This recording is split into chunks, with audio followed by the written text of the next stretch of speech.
Well, friends, it is that time of year again that we're starting to think about summer, and that usually means getting outside a little more. You probably also noticed that all of the retailers are bringing in their outdoor furniture and accessories, and I don't know, maybe you've even planned some trips to the garden center. Me, not so much, because as we have established, I just kill plants. Although I do have something to show you.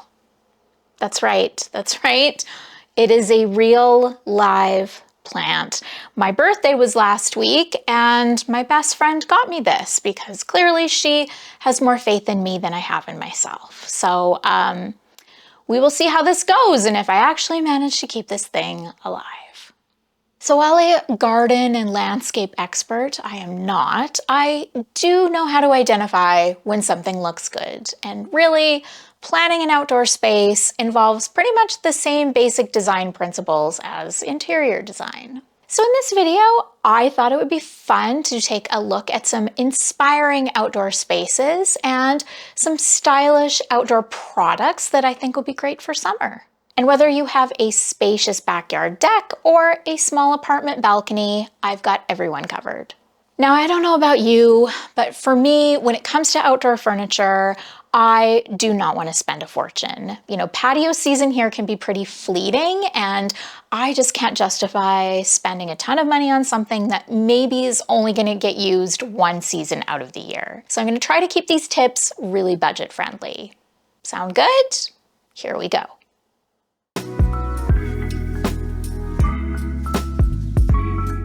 One other thing I should quickly mention before we get started. All of the product photos, all of the inspiration images, along with some other inspiration images that I came across, are all going to be on a Pinterest board, so I will have that linked in the description. Okay, I've tried to divide everything into categories, and the first category we have is shelter. Because it is nice to have some sort of shelter in an outdoor space, you know, something that can just sort of shade you from the sun a little bit or provide you with some protection against the elements if it does happen to get a little windy or even a little rainy. There are lots of beautiful ideas out there for permanent structures like this sort of pergola, and while these are lovely, they're not necessarily going to work for everybody's space or everybody's budget.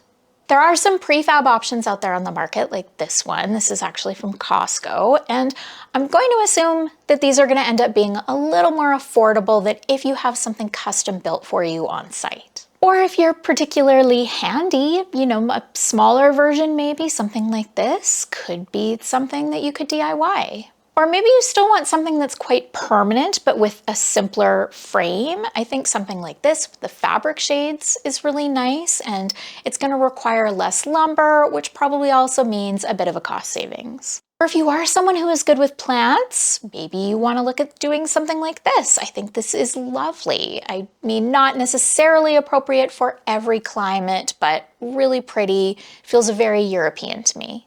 If you are looking for something less permanent, these sunshade sails are becoming a really popular option. Very affordable, very easy to find. Even Amazon is carrying these. And then of course there is the good old patio umbrella. These come in so many shapes and sizes and styles and price points. Like this one I found from Article, just a good classic navy stripe, which I thought was quite nice. But do keep in mind, with these umbrellas, or any of these options really, please make sure they're properly secured. You do not need your umbrella launching into a neighbor's yard during a windstorm.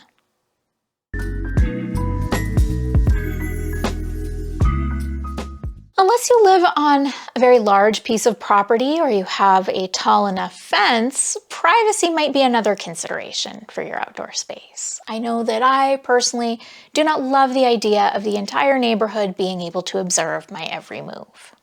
This can be really challenging if you live in a building where your balcony is very exposed to all the other balconies. There are a few different ways that you can address this, but whatever you do, just make sure that you are following the rules that your building has in place for balconies and outdoor spaces.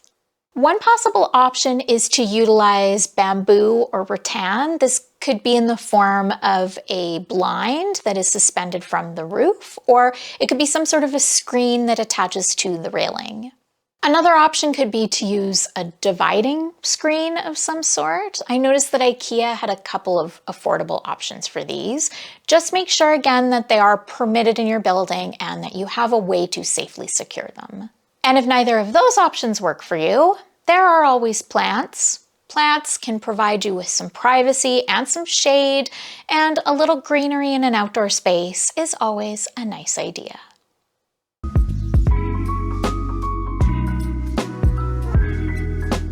Okay, outdoor furniture. Now, I could talk about this for ages because there are so many options out there, but I will try to keep it brief. Now, of course, there are lots of retailers carrying outdoor furniture at all sorts of price points, but if you are on a budget, I would also suggest that you take a look at your local Facebook Marketplace. There can be some really great finds there. Maybe it's something vintage that could be refreshed with a few coats of spray paint, or there can also be pieces on there that are practically brand new. There are lots of choices to be found for outdoor dining furniture, from cute little bistro sets to large dining tables. I find that affordable, stylish outdoor dining chairs can be especially easy to come by, so don't feel like you have to buy a matching set. A simpler, more neutral bistro or dining table can be paired with a bolder or more colorful dining chair, something like one of these examples here. I also really love this rise in popularity that we've been seeing in outdoor living spaces. I really enjoy this idea of a relaxed, laid-back sitting area that you can comfortably lounge in for hours. So if the choice comes down to an outdoor dining set or lounge chairs and a coffee table, I'm probably going with the lounge chairs. The cost of some of these pieces can get a little pricey, but IKEA does have some decent options. I thought this Tavaro set was a good neutral choice, but if you prefer a pop of color, I also thought this Skogsen chair was really fun. It does also come in white if you prefer. And if you are comfortable spending a little bit more, I also did think that Article had some really nice options. Not sponsored, I just think they have a really nice outdoor collection. Now, typically, CB2's outdoor collection I do find to be a bit pricey, but they do have this great coffee table that is on sale right now, and I do love a really clean, simple concrete coffee table, whether it be indoors or out.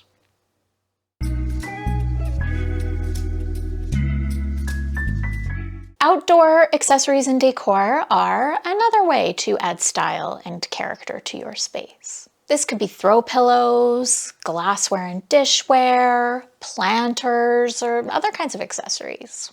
Stores like West Elm are maybe a little out of budget for some of us when it comes to the bigger ticket items, so look to accessories as a more affordable way to get the look. They can be a great source for things like outdoor pillows, for example. Area rugs can be another great way of bringing some color or some pattern to your outdoor space. And again, they're just becoming easier and easier to come by. Now, this is something you might want to spend a little more money on just because the really cheap plastic ones have a tendency not to hold up very well.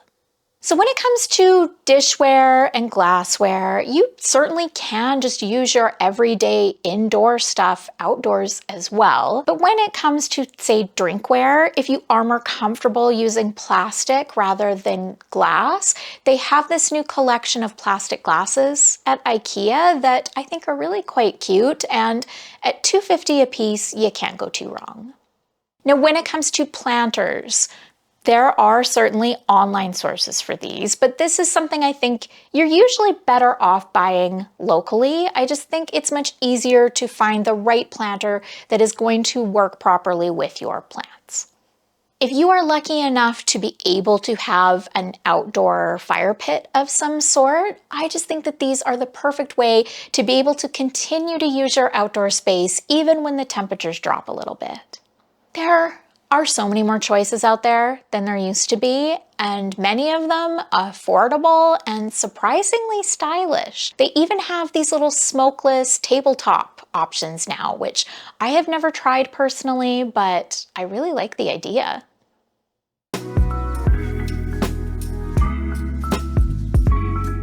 I have to say that my favorite time to enjoy an outdoor space is actually after the sun has gone down. I love a beautiful image of a softly lit balcony or a patio after dark.